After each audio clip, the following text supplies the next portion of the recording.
What if somebody goes through the healing process, they do the heavy lifting, then, they didn't have the best past, then they find somebody and they're starting to look toward marriage, and then, the details start to come up about their past and they want to be honest and transparent. But the prospective partner's having a real rough time with this. I see this a lot where one person like, I waited and I thought you'd be waiting for me too. And then now we met and I think you're the one, but I don't know how to process your stuff. Like, do you ever encounter that with couples? And what kind of advice do you give them to help them to work through that as a team? Yeah, all the time. That's also very common. I think two things. I think on both sides. I think for the one who's sharing the story, there's a lot of vulnerability in that. And it's like what they want and need is to be accepted, to have mercy come back instead of judgment. And so they're looking to feel safe enough to be able to share it.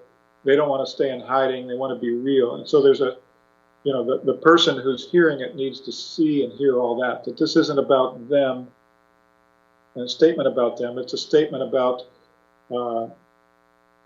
the shame that they've been carrying and the desire that they have for open, holy relationship, and to applaud that. On the other hand, the person who's sharing needs to recognize that the previous experiences were an infidelity to their current relationship.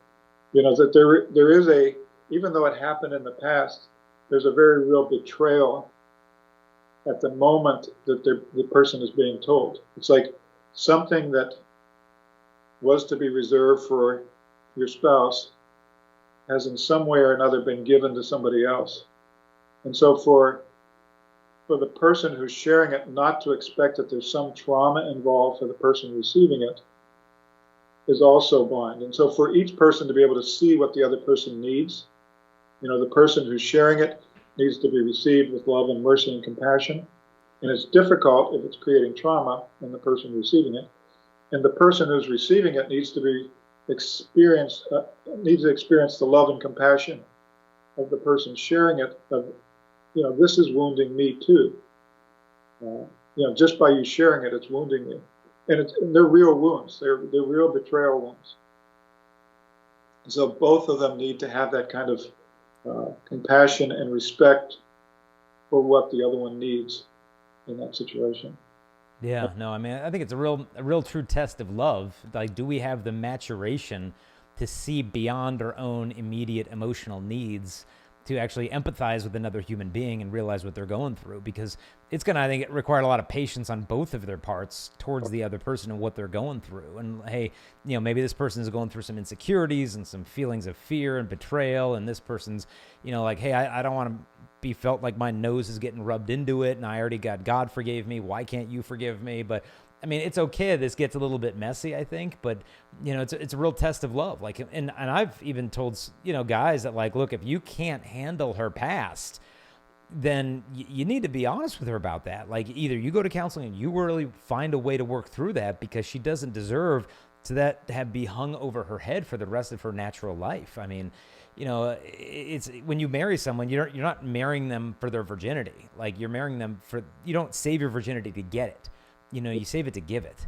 Yeah. And so when you marry somebody, and it's not like, hey, that person lost their virginity, they're totally bad, and I'm spotless. I didn't do anything bad before marriage. It's like, no, we all got our own junk, and if you don't think you have it, well, marriage will bring that up to the surface quite efficiently enough in short time. So what would you say for couples who, maybe are just individuals who came from a broken family of origin? Like, maybe the parents got divorced, maybe they didn't get divorced, but the house is full of incessant bickering or infidelity or this or that. Because a lot of people think like a successful marriage is one that lasts. Like, we've been married for 40 years. We have a successful marriage. Well, it could be a dumpster fire for 40 years straight. It doesn't make it successful by the duration, as much. And that's a part of the success of it. But, what's the quality of years, not so much the quantity of years. Hey there, I hope you enjoyed that little clip, but if you want to see the whole episode where this came from, just click the link here. And in the meantime, we want to invite you to help us share this message, and there's a couple things you can do real quick. Number one, if you like or comment or share this video, YouTube will actually show it to more people. Also, Don't forget to subscribe, hit the notification bell. We release videos every single day, and you'll be notified as soon as those come out. If you want to help us also to spread this message, you can support us at patreon.com/Jason Evert. That helps us to create these videos and show them to the whole world. God bless.